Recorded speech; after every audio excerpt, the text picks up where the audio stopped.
मछलियां पाली गई थी और वो मछलियों की सेवा करने आता था और उसने मछलियों की रक्षा के लिए एक नियम लगा रखा था, अगर कोई मछली को मारेगा तो उसे प्राण दंड दिया जाएगा, राजाज्ञा। एक दिन एक गरीब मछुआरे ने देखा कि बहुत सी मछलियां हैं, पर उसने सुन रखा था प्राण दंड मिलेगा, तो 2 मिनट में सैकड़ों मछली मार लेते, कौन देखता है। और वो तालाब में जाल फेंक करके मछलियों को समेट ही रहा था कि घोड़ों की टाप की आवाज सुनाई दी। धूल देखी तो लगा कि राजा की सवारी आई। उसने कहा अब तो पक्का मारे गए, तो जाल को मिट्टी में दबा दिया, कपड़े उतार दिए और मिट्टी से ऐसे संत वेश बना लिया।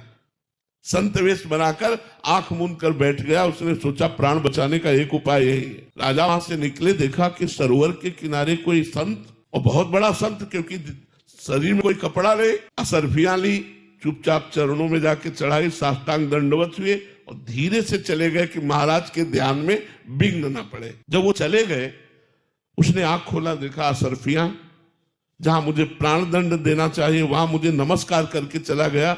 जब मैंने नकली वेश धारण किया तो एक राजा प्रणाम करके चला गया।